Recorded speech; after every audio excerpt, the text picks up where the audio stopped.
Good afternoon, everyone. This is Mel here. I thought I'd do a live stream for a change, and I am going to just check on my phone to make sure that we are coming through okay. Good.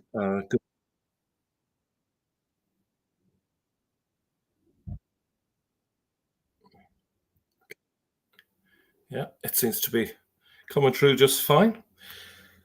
So I'm going to be looking at two things today. I'm going to follow up on the video I did 2 days ago. I think it was 2 days ago. It was hard to keep track. Busy few days. Which was a bilingual papyri, which uses the word Mahmad, and we can see how it's pronounced in Greek. So I thought I'd follow up on that. And a viewer who's actually in the chat, Reason Media, has challenged me on the assumption that there is no inscription to do with Muhammad in the 7th century. And this went back and forth a couple of times, and I asked him, would you give me the content of it so I can look at it? And so I've had a chance to look at it. I probably have seen this a number of years ago, but have completely forgotten about it. But this would be our earliest inscription. I suppose the big question is, does this give us anything further than what we find on the coins, which is a Mahmad with a cross? So we're going to investigate that. And really, there's two hypotheses at play here. One is the hypothesis of the standard Islamic narrative, which supposes that there was a prophet whose name was Muhammad, who lived in the early part of the 7th century in the Hijaz, specifically down in Mecca and Medina. And he was born in 570, according to the standard Islamic narrative, and died in 632. But there is a gap there in terms of evidence for him. We don't see a plethora of rock inscriptions in the time of his death or in the years that follow. We have to wait to the 660s, which would be 30 years later, before we see any reference to MHMD, as I might say in English, which could be pronounced Muhammad or could be pronounced Mahmed or Mahmet, depending. But that's all we have. We have this 30-year gap, but in all of those instances, we have a reference to a cross. In fact, multiple references to a cross. Does that fit with the standard Islamic narrative? It's a contradiction. So, in opposition to the standard Islamic narrative, we've tried collectively, not just me, but those among the sin sifters and you, the community, we've all put our heads together and tried to come up with a workable hypothesis in terms of what is being referred to.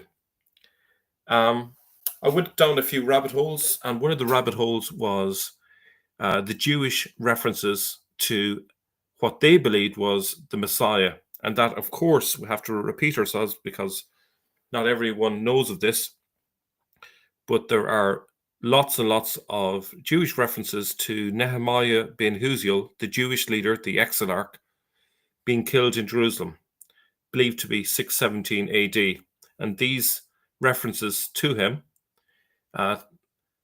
make mention of the fact that he was killed in Jerusalem, and their belief is contained in that he was the Messiah ben Joseph. So we have that on one hand. Obviously, they're not saying Jesus is the Messiah. They're saying that this Jewish leader is their Messiah. Obviously, the Jews don't believe that Jesus was ever the Messiah. On the other hand, we have these coins which clearly reference a Mahmad, but with loads of crosses. And I would argue that there was a belief among both Jews and Christians that the time that they were living in was an apocalyptic time, and the Christians thought that maybe Jesus was going to come back in that century. So there was an expectation that there would be a day of calamity, a day of judgment coming. And therefore, they reference Mahmad a lot. Now, we have to go back to the 6th century to see a particular formula that you find down in Yemen, which is basically, in brief, God and his Messiah. We see a Jewish form of that, which basically says, by the Lord of the Jews and his Mahmad. And in a similar period, that was 523 AD, in about the mid part of the 6th century, we see several examples of a similar formula where it talks about God and his Messiah. In fact, the word that is used is Masih. The fact that you have these two corresponding formula suggests that the Jews and the Christians were using alternate words, synonyms for the Messiah, Masih, Mahmad, and there are many others. So I hope that sort of sets the scene, especially for those who may be new to this material. I hope I'm not assuming that everyone knows this material already, and I hope I'm not boring those who already know this material and would like me to get a move on. So I'm going to get a move on. So I hope that's enough to establish the background. So the question today is, we have a Mahmad inscription. Does it support or undermine the sin? But first we're going to look at that papyri. Okay. So we have it here. We have the we have the Arabic and the Greek on the same text. So it's just like the Rosetta Stone, and this is very useful because, as we can see here, we have Mahmad, where Muslims would expect Muhammad.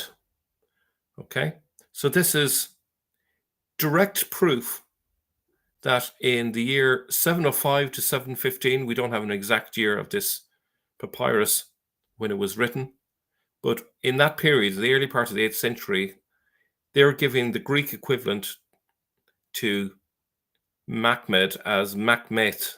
Okay, now there's the suggestion there is with a T. It could be Mahmed because it's actually, that part is not clear, but we can see it's not Muhammad.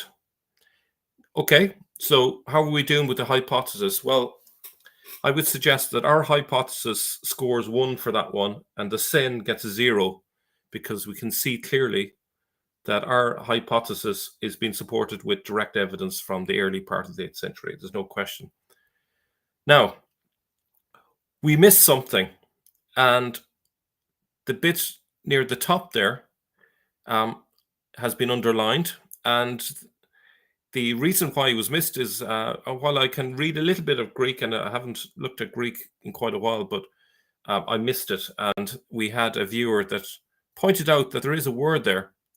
Okay, and basically it says philanthropos, or words that affect philanthropon there at the top. So what is that to do with? Oops, let me go back. So it says, in anamate tu theo ton elimonos ke philanthropou ugestin theos e men ho theos monos Mahmed apostolos theo. And the first part is the bit that really concerns us today. In the name of God, you are merciful and philanthropic. What does that mean? Well, philanthropic means a lover of men, or a lover of mankind. And I have to credit Mr. Angelo, a viewer of the channel, for this piece of evidence. He says, the preface you tried to interpret says in Greek, the part there that I've just read, and you can see the part that I've highlighted there in yellow for you. And then he goes on, Abdul Allah Al-Walid, he suggests that this would be Al-Walid. So that would be, the way it's spelled there is the equivalent of Al-Walid, okay? The rest is fairly standard. This is still not a formally Islamic statement. We don't have any evidence about what these believers actually believed, apart from the double declaration here. Strangely, Allah is called philanthropos, meaning the lover of men, or as I said, lover of mankind. Something that is Christian theology, but not Islamic. Allah loves not the kafir, Quran 3:34. Note that Islamic Awareness intentionally mistranslated the literal words. It doesn't say compassionate and merciful, it says merciful and lover of men. So they know there's a problem. And so I would suggest this is the fact that Islamic Awareness has mistranslated means that our hypothesis gets another point. So it's 2-0 at this stage, because they have intentionally misled the public by skipping over the fact that this here is a reference to God as a lover of men, not something that they wanted to admit on a site that supposedly is impartial.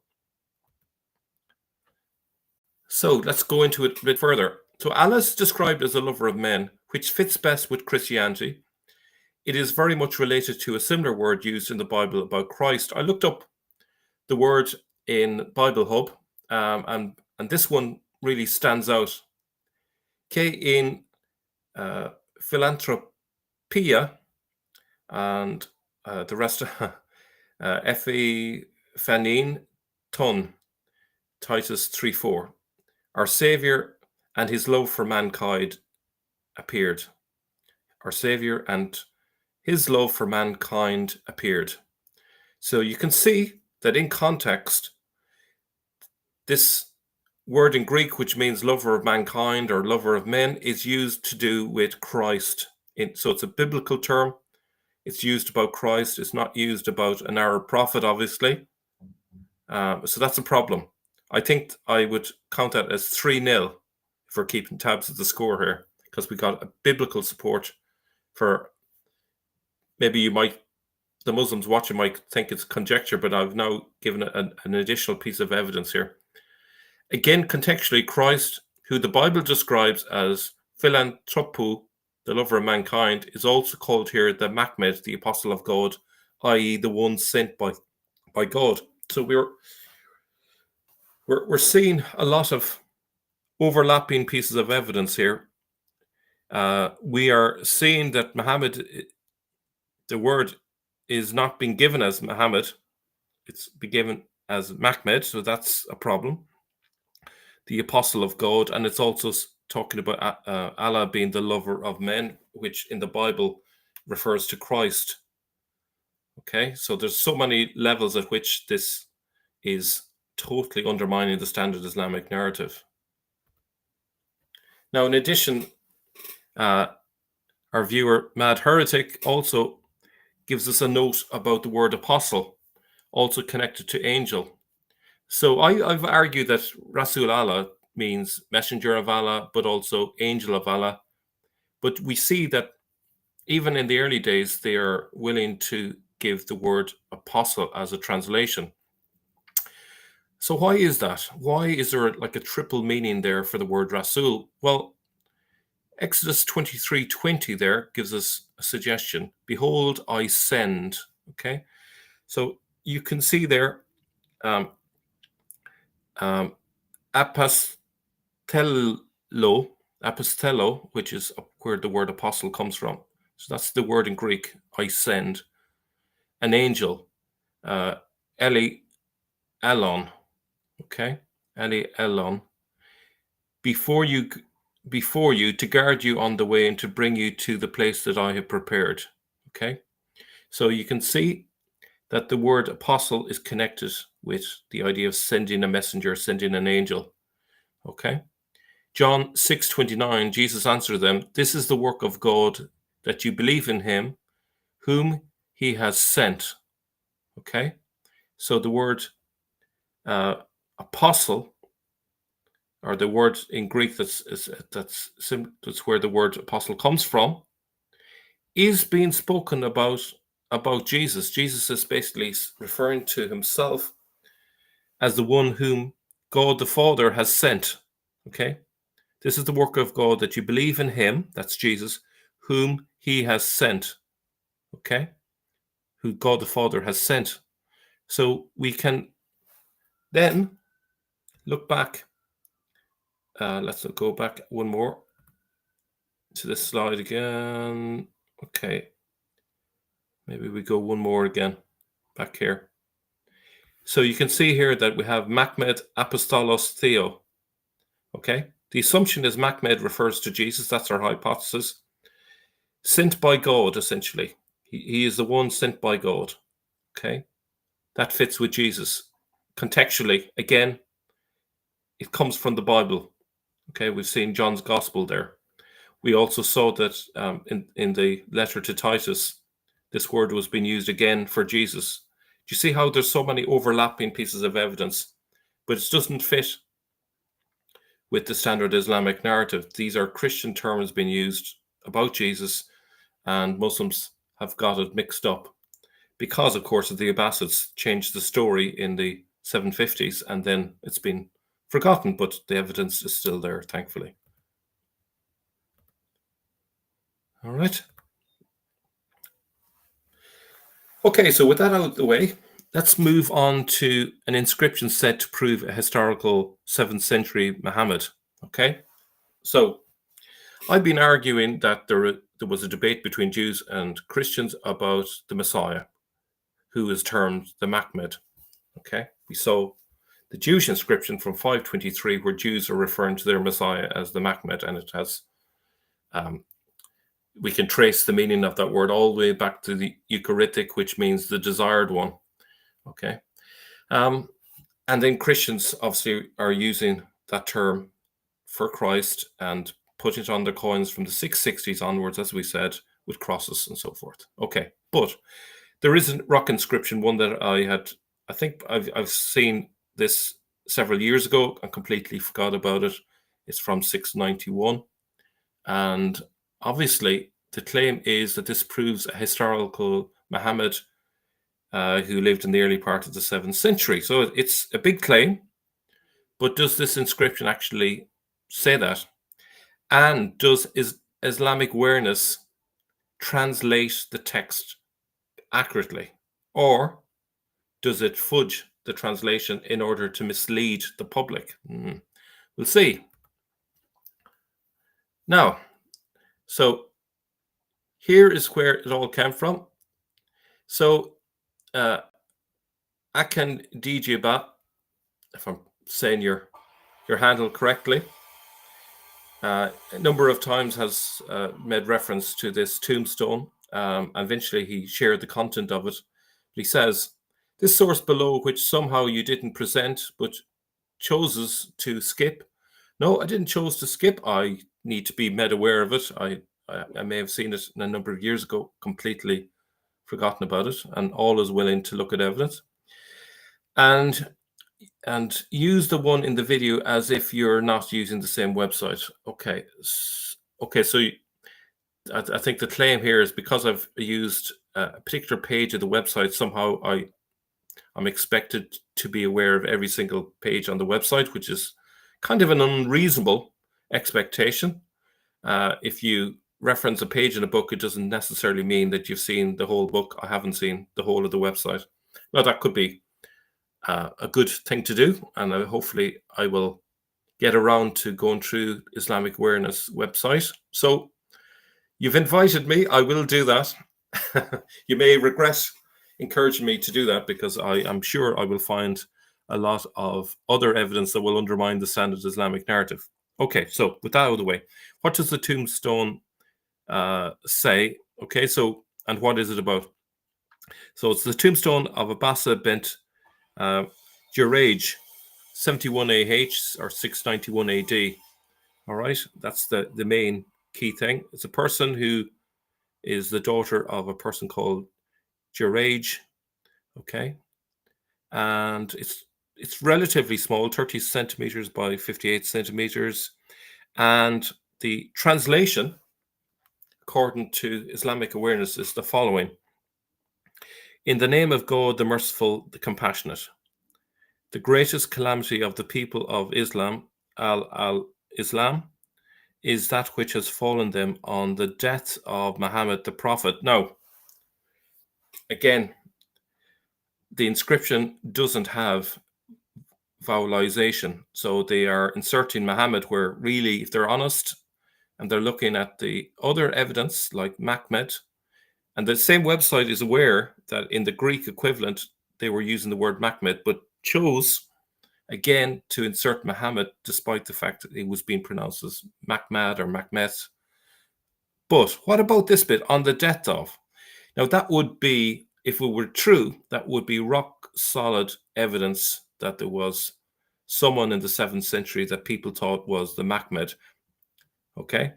Would that destroy the claim that I'd be making? Not necessarily. So even if this translation is true, the Jews were claiming the Messiah in 617 AD, which was the Messiah ben Joseph, who was for them Nehemiah ben Huziel, who died on the Temple Mount, killed by the Byzantines. Okay. It is even claimed by contemporary in 630 that he was killed in what was called a little temple, and his blood congealed on the rock, the Temple Rock. Okay, so there's our candidate, a Jewish leader. Even if this translation is true, that's the best case scenario. It doesn't prove a 7th century Muhammad from the Hijaz. But the problem is they've oversold the evidence and mistranslated this text, as we'll see.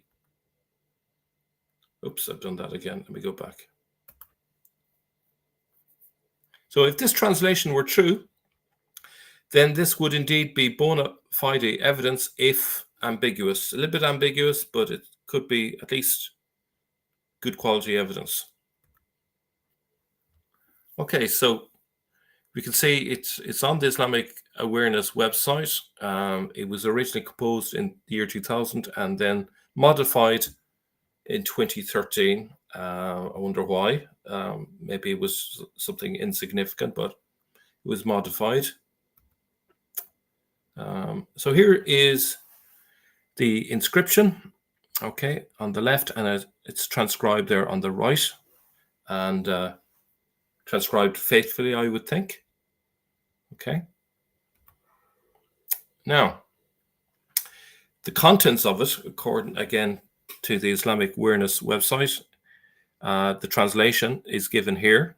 We'll have a look at that. We're going to read through it first of all, and then we'll do an analysis of it to see, first of all, is this an authentic inscription? Do we believe it's from the time? And then the second thing is we'll look at the context and maybe look at whether the translation is correct. So we're going to be doing all those three things to make sure that we're not getting it wrong here.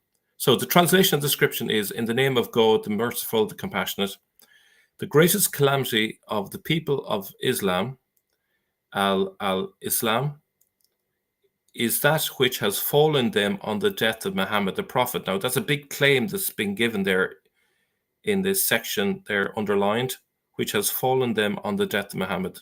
Okay. May God grant him peace. It looks like they're talking about that. They're talking about 632 when Muhammad died. If the assumption is the standard Islamic narrative, there's not a lot of context there, and most people will jump to the standard Islamic narrative and assume it, and then say, this proves the standard Islamic narrative, which is a circular argument. You're using the conclusion as a premise for your conclusion. So you're going around in circles. We have to actually look at what was happening in the history at the time, and then say, is that the only possibility? Or is there other possibilities, maybe better possibilities in terms of what the context is? Okay, so it says then in line 5, this is the tomb of Abasa, daughter of Juraj, son of blank. It hasn't given a translation there. May clemency, forgiveness, and satisfaction of God be on her. I should point out that there is a paper that we'll be looking in a second that does give the name that's on the inscription, son of, who will come out in a second. So the Islamic Awareness could have given both options suggested by the word. And the reason that they did was because of the lack of vocalization, diacritical marks, and so forth. And so therefore they left it as a question mark. Now, Juraj is given as a question mark as well, which I think is It's fair. It's fair.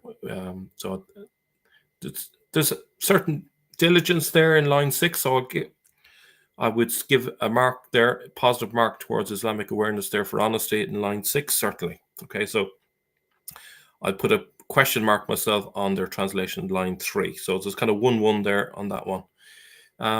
May clemency, forgiveness, and satisfaction of God be on her. She died on Monday, 14 days, having elapsed from Dhul Qa'dah of the year 170. So we have a clear dating. So it's the year of the Arabs, 71. Confessing that there is no God but God, alone without partner. Okay, and you see they've inserted Muhammad instead of Mahmad. Of course they would. That Muhammad is his servant and his apostle. May God grant him peace. All right. So it's kind of a mixed bag. Let's go into a deeper look at it now. So preliminary analysis to establish the context here. So Juraj is an Arabic rendition of the Greek name Gregorius. Now this is according to Sean Anthony back in 2018, and I've found this via Wikipedia. But it's actually based on Sean Anthony's work. So that's interesting. So Greek name, an Arabic form of a Greek name. All right. So we could be talking about a Byzantine.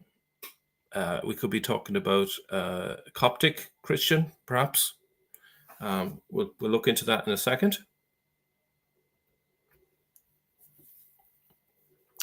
Now, so I've gone to the trouble of looking up the paper of the person who actually brought this inscription to light. It was written back in the 1930s, April 1930. I think he says in this here, in an article published in this journal dated April 1930, I discussed a tombstone which I considered as the most ancient Islamic monument. Oh, sorry, I think he's talking about his first one that he looked at. This was dated AH 31. Yes, I forgot about that. AD 652. In this paper, I intend to discuss another Islamic monument, which I believe to come directly after that, dated AH 31 in the now known Islamic monuments. This monument is a tombstone. It's a little bit confusing there, but this monument is a tombstone dated AH 71, which I found in a mausoleum in Aswan known as the Dome number 77 Wali in the registers of the Egyptian Survey of Antiquities. Okay, so I suppose the key thing there is the person who's writing this article is called Hassan Muhammad El Hawari. We can't assume he's Muslim, but there's a fair chance he is. And he perhaps has a certain bias, but he's, in general, he seems to be writing in a very academic way. And so he's saying that it was found in Egypt, and there's every reason to believe that it is AH 71 based on the inscription. Now he says, therefore, following his advice, I examined all the slabs I saw until finally in the above-mentioned mausoleum, I found this tombstone. This mausoleum stands on a hill and has 2 domes, and on the north wall of an open court, 16 slabs were fixed. The 5th one from the right is dated AH 71. Okay, so he's found where it came from. I instituted inquiries in order to know the original place where the slab came from and found that it had been put in that position with the other 15 slabs by the Egyptian Survey of Antiquities. Okay. And it goes on to say that it was found in the ancient cemeteries of Aswan, and which were sent to the Museum of Arab Art in Cairo. As you can see there, if you look to the bottom of the map, you can see where Aswan is located, next to the River Nile. And then it was moved to Cairo, which you can see there near the top with the number 1 written next to it. Okay. All right. So we have a sense of where is the inscription was made, which is helpful. We're trying to work out the context. So Egypt was traditionally Coptic, as I'm sure most of you know. So the question is, in the 690s, what was the religion of the people who made this inscription? I would argue that Islam hadn't started yet. We're dealing with proto-Islam at best. And the question is, was this person a Christian? Was this person Jewish? Was he a part of another sect? Okay, that's the big question, really. Now, helpfully, we have a translation, and interestingly enough, it is kind of similar to the Islamic awareness, but there are certain differences. All right. So let's go over this. First of all, we'll just see what's there. We'll see a lot that's similar, but there's also some things that are different. Okay, so in the name of God, the merciful, the compassionate, the greatest calamity of the people of Islam is that which has befallen them on the death of Muhammad the Prophet. That's more or less the same as Islamic awareness. May God bless him. This is the tomb of Abasa, daughter of Guraig. Well, was it not Juraj? Okay, we'll come to that in a second. Son of blank. Okay, now it gives the Arabic with a question mark. So that's why Islamic awareness has put a question mark next to it. May clemency, forgiveness, and satisfaction of God be on her. She died on Monday, 14 days, having elapsed from Dhul Qa'dah of the year 170. All right. Now, the G part there, do you notice there's G there in Egypt instead of J? Okay.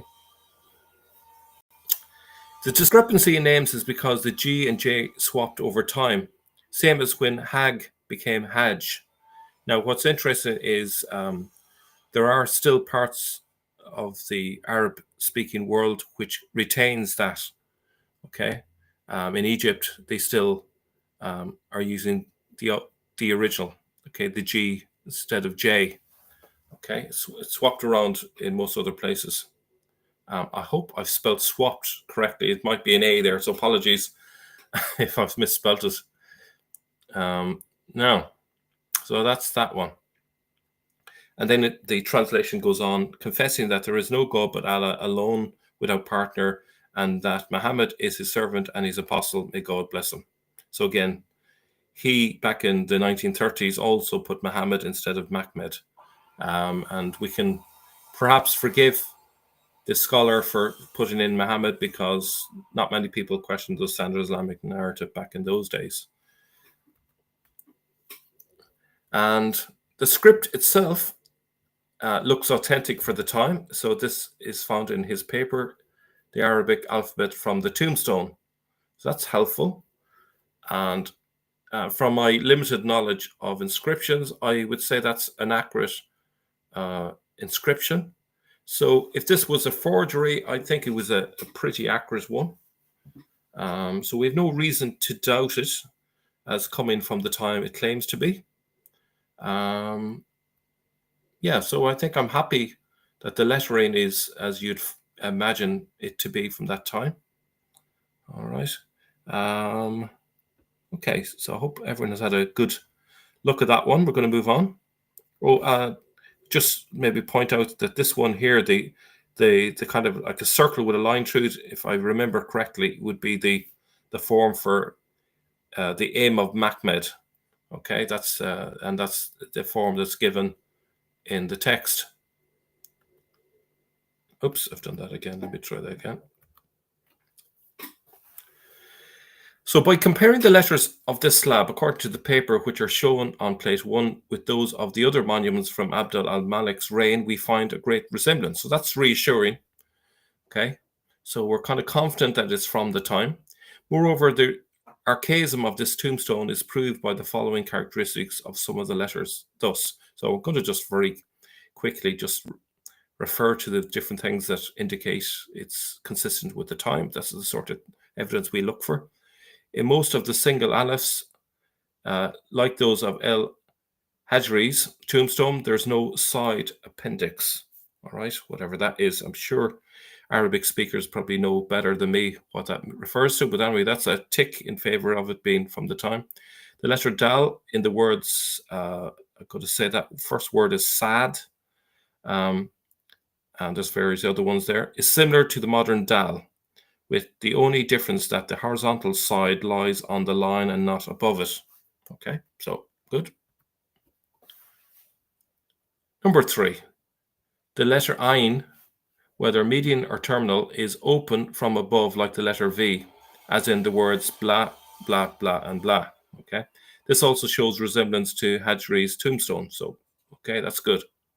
Number 4, the letter he differs from that of the Hajari's tombstone and from those written on some of the tombstones of the end of the 2nd century of the Hijra, and which is like 2 circles, one above the other, but it resembles the he in Abd al-Malik's milestone. So while it differs remarkably from other instances, it does match up with Abd al-Malik's milestone, which was buried for centuries. So I would think that that's fine. That's okay. It's still, I think we can treat that as being authentic.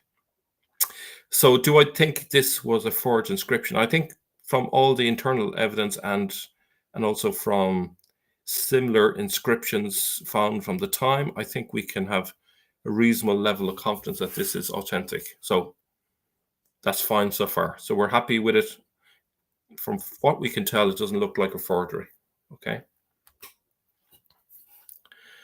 Now, the paper goes on to say, as to the name Gureg, sounds like Greg in English, doesn't it?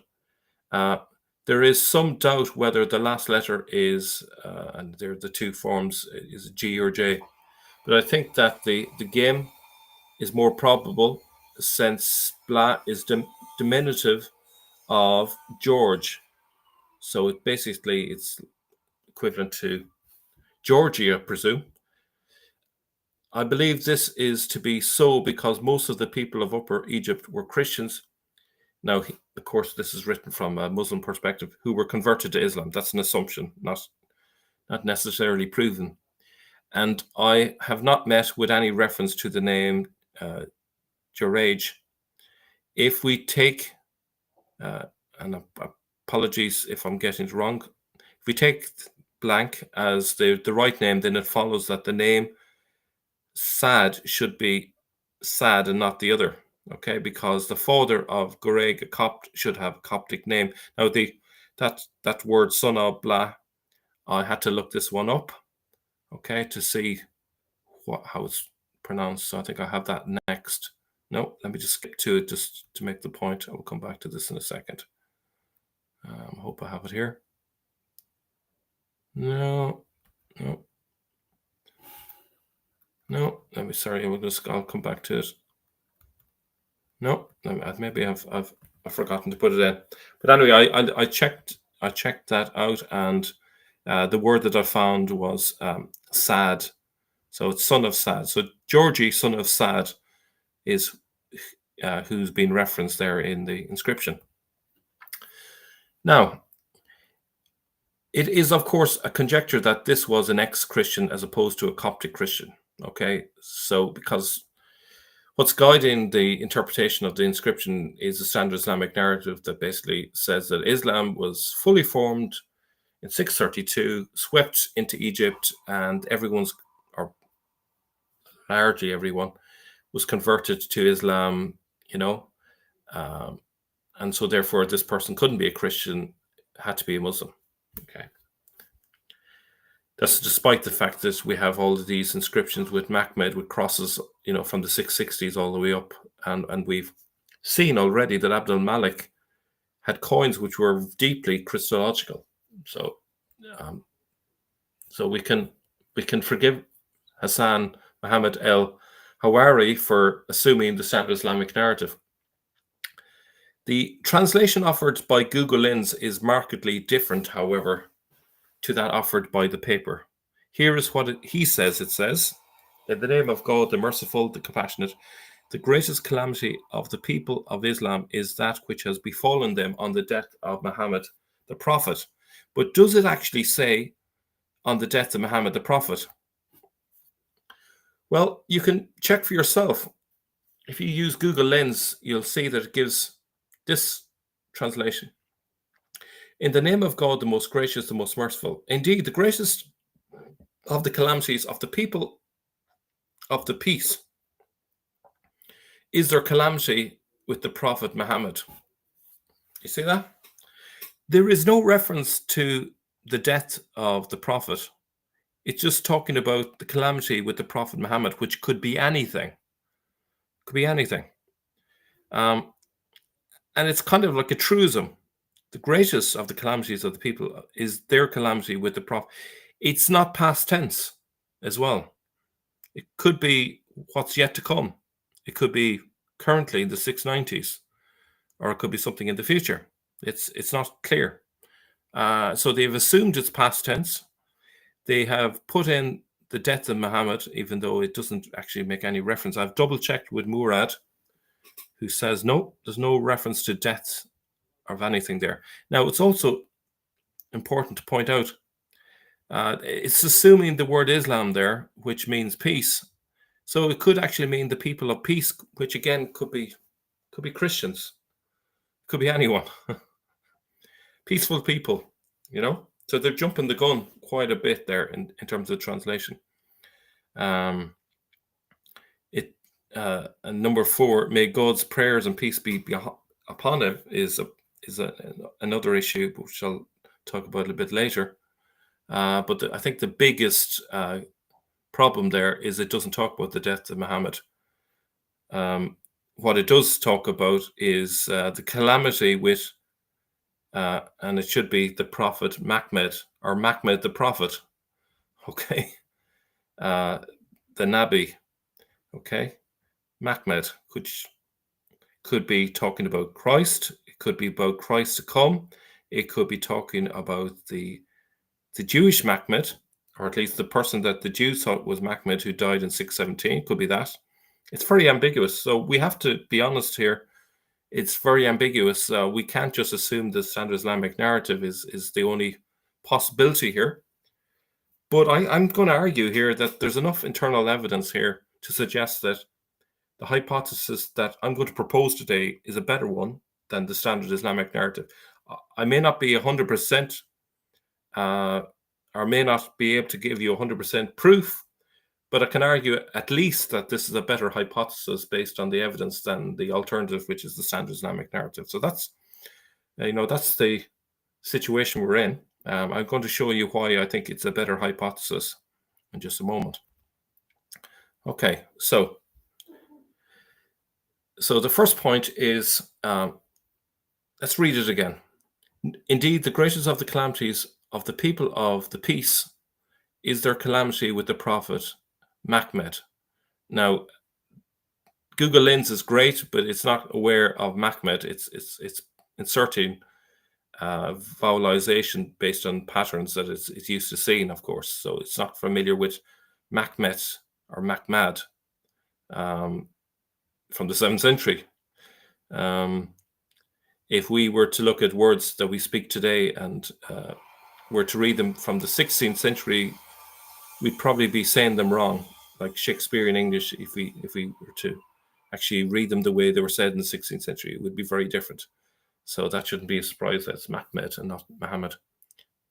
Now, also, it is speaking in the present tense, it's not the past tense. So it's not talking about necessarily some calamity in the past. It could be present, future. It says the greatest calamity that can fall the people of peace is that which occurs with the Prophet Mahmad. Okay, so a calamity that comes with Mahmad. And we can probably hazard a guess about what this calamity would be when we think about what Christians believe about Jesus the Christ. Okay, so this is taken from Catholic Mass.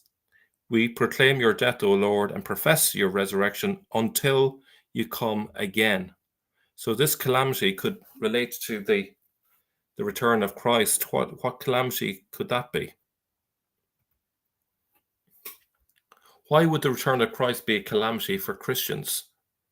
Because He will judge the living and the dead. And that's quite a scary calamity. Might be good if you're perfect and holy, but for a lot of us, that could be a dreaded day, couldn't it? There's not too many that would be completely confident that it's going to go well for them on the Judgment Day. So that's the day of calamity, really, isn't it? If we look up the biblical use of calamity, we find it frequently used it as a warning associated with end times. Not exclusively, but I could have actually listed probably 50 or 60 references here. I have picked a few from Bible Hub. Some of these could be interpreted either way, talking about a past event, but they all seem to imply the future dread, the day of calamity, the judgment of God and things like that. And just Deuteronomy 32:35 there is a good example. Vengeance is mine and recompense for the time when their foot shall slip, for the day of their calamity is at hand, is present tense, is at hand, and their doom comes swiftly. You could say that the formula on the inscription is very much in the same vein as that. And so we could be talking about the calamity with Mahmad as being to do with that, the judgment day that comes when the Messiah returns. It's a reasonable assumption, I would argue. So this formulaic statement is stating the obvious: the day of calamity will be a calamitous day for the people of peace. And it happens when the Messiah, the Mahmad, comes. That's, I think, a fair reading of the text. It's nothing to do with a 7th century illiterate prophet in Mecca. It's talking about something entirely different. And it's an inscription in a Christian context, in a Christian culture, a Coptic culture in Egypt in the late 7th century. A culture that has seen coins for 30 years with Mahmad and crosses on them. So I think it's a fair assumption that it's about Jesus and not about an illiterate Arab prophet from the Hijaz. Now, we go on with the rest of the translation. I'll just read through it first. May God's prayers and peace be upon him. This is the grave of Abasa, daughter of Juraj ibn Saad. May God have mercy on her. Line 7, Google Lens had a problem with that, so we'll just leave that part. She died on Monday, the 14th, okay, so a bit awkward, but 14 days of Dhul Qa'dah, year 71. Okay. And she testifies that there is no God but God. He is alone without partner. And that, now again, Lenz is going to put Muhammad where it should be Mahmad, is his servant and messenger. May God's prayers and peace be upon him. So you notice there's God's prayers appear in line 4 and 14. If we look at line 13, we see that Mahmad is his servant and messenger, which can mean angel. Now, I would argue that Jesus is the messenger par excellence. Church fathers teach this, and I'll give you just one of dozens of examples from the church fathers where that is what Christians believed. Oops, I've done it again. Picked the wrong key there. 1 second. Okay, so we're going to go way back to Tertullian of Carthage. Okay, you can see where that is, not a million miles away from Egypt, not that it matters particularly, but okay, so this is what Tertullian says. He has been, it is true, called the angel of great counsel, that is, a messenger, by a term expressive of official function, not of nature. So it's talking about the angel of God, the angel of the Lord. It's a term expressive of official function, i.e. the function of being a messenger, but not the nature of of a messenger or an angel, For he had to announce to the world the mighty purpose of the Father, even that which ordained the restoration of man. But he is not on this account to be regarded as an angel, as a Gabriel or a Michael. Okay, the Son of God is not to be regarded as a Gabriel or a Michael, in the same sense.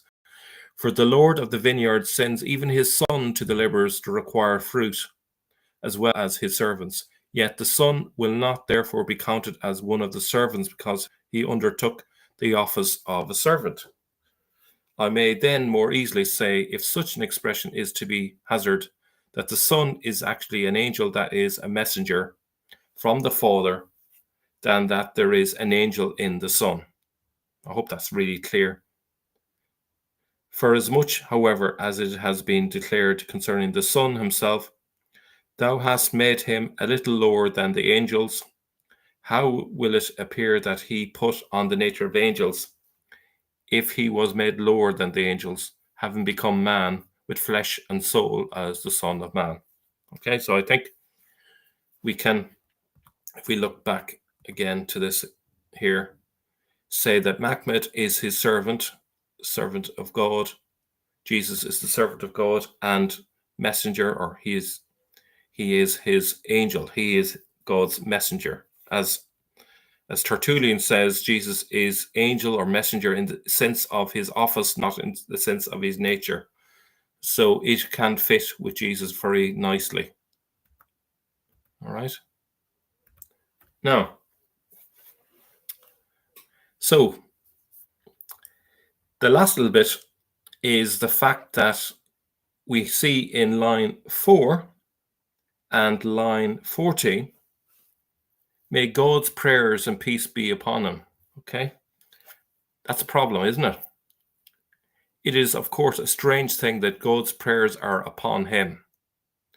Okay, so God's prayers being upon Mahmad or Muhammad. Okay, what's the problem with that? Well, the idea of God praying. Now, it's a problem for Islam. It's not a problem for Christians. But for Christians, Christ as God and man does pray. It's not a problem for Christians. Christ prayed in the Garden of Gethsemane. Okay, so we can say that his prayers are upon him. He prays to God the Father, and these prayers are on him. They kind of, if you like, they bestow on him graces and blessings.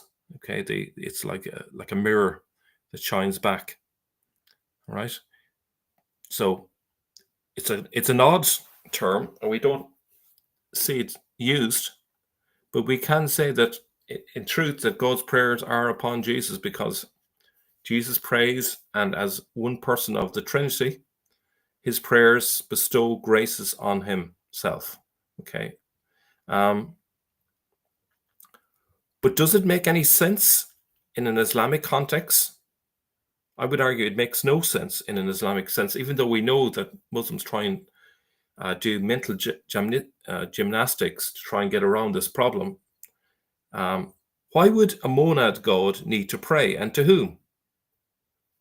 To whom? Okay, I think I said to who there, but I think it should be to whom. Who's God praying to? If there is only one person in the Godhead, okay, who does God pray to? But if we assume that this is actually a Christological formula, then it makes perfect sense, because Jesus as man and God can pray. If God were merely God and was only one person, then there's a contradiction there. Why would God pray to himself if he is literally non-relational? He doesn't pray to his creation. He doesn't pray to another God. But within the Godhead, God as the Son can pray, particularly through the incarnation. And the Bible is replete with examples of references to Christ as the intercessor. He is the mediator. He prays on our behalf. He prays for himself even, as well as for others. He prays that God the Father's will be done, and he prays that the Christians will be one, and so forth. He prays especially for what's the word for it? Endurance on the night before the crucifixion.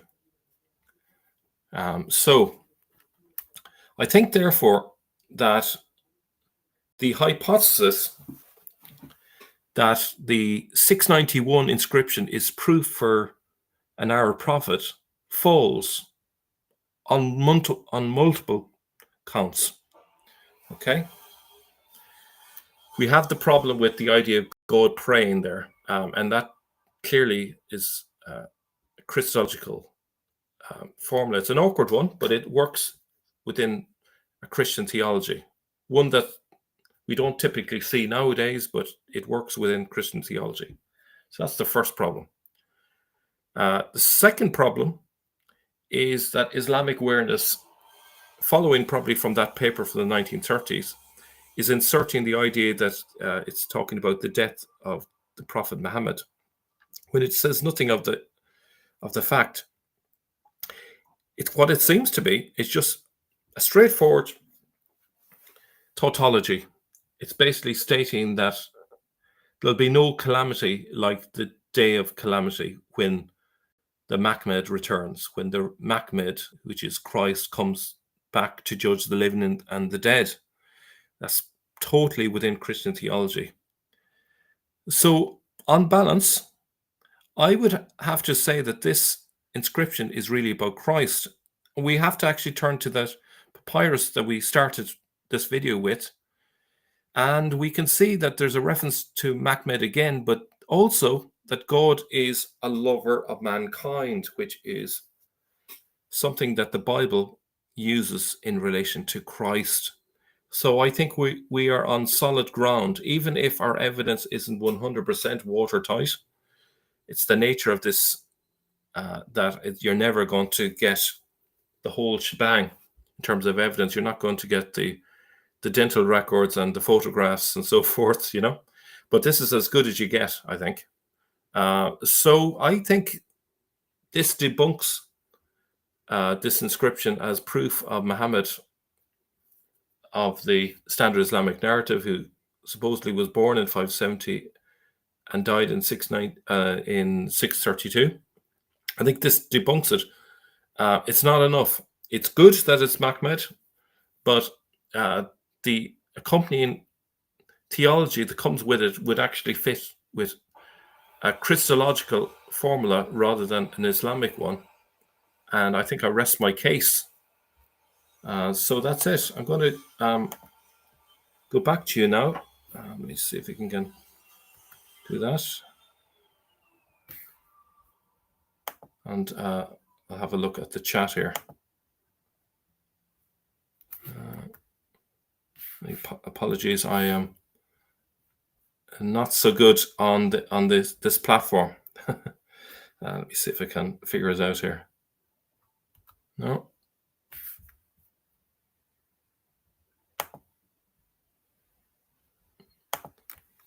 Maybe this will work. Nice. Okay. Now I can see the chat again. Apologies, took me a while. Right. So just looking at the last few Mahmads.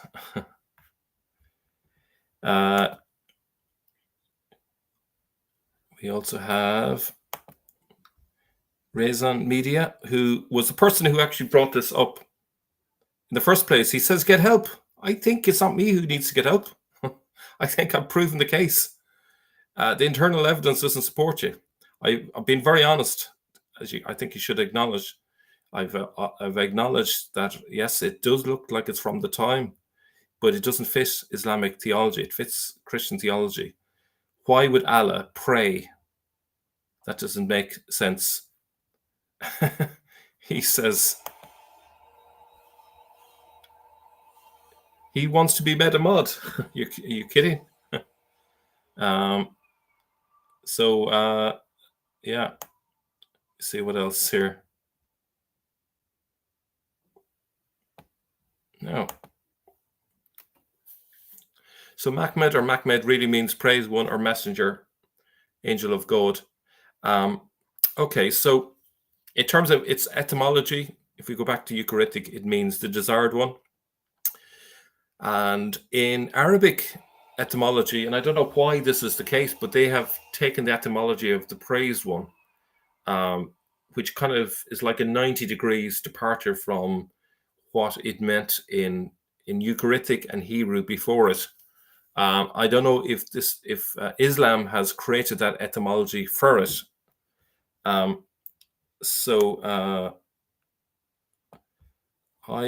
see that there is requirement for mods on the chat. Apologies that there was no mod with us today. Okay, so there seems to be trouble in the chat there today. Okay.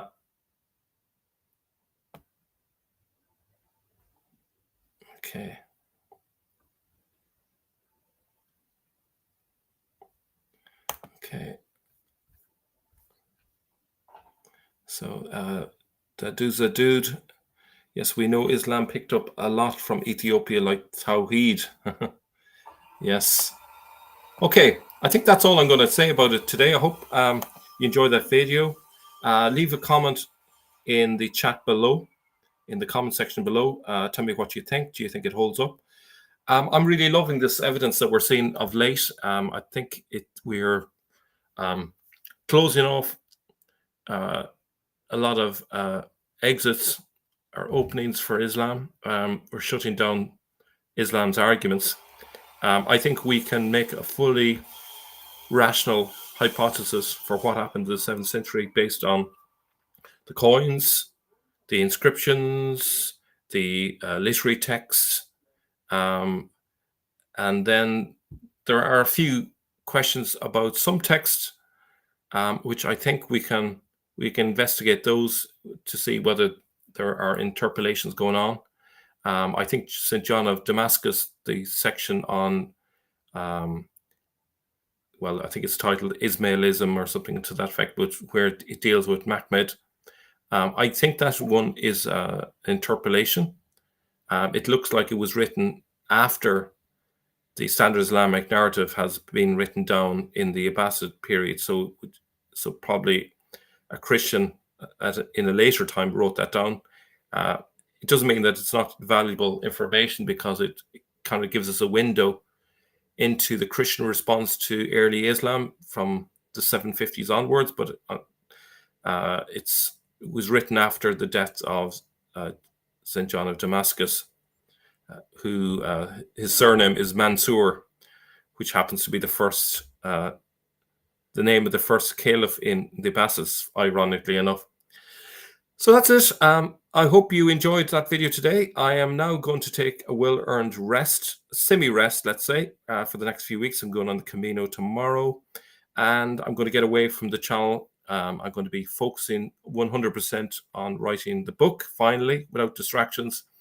So walking in the morning, writing in the afternoon, and in about 3 or 4 weeks' time, I'll be uploading videos from the NAPC conference that I attended in London in early June this year. So look forward to that, and I'll see you all very soon. So thank you.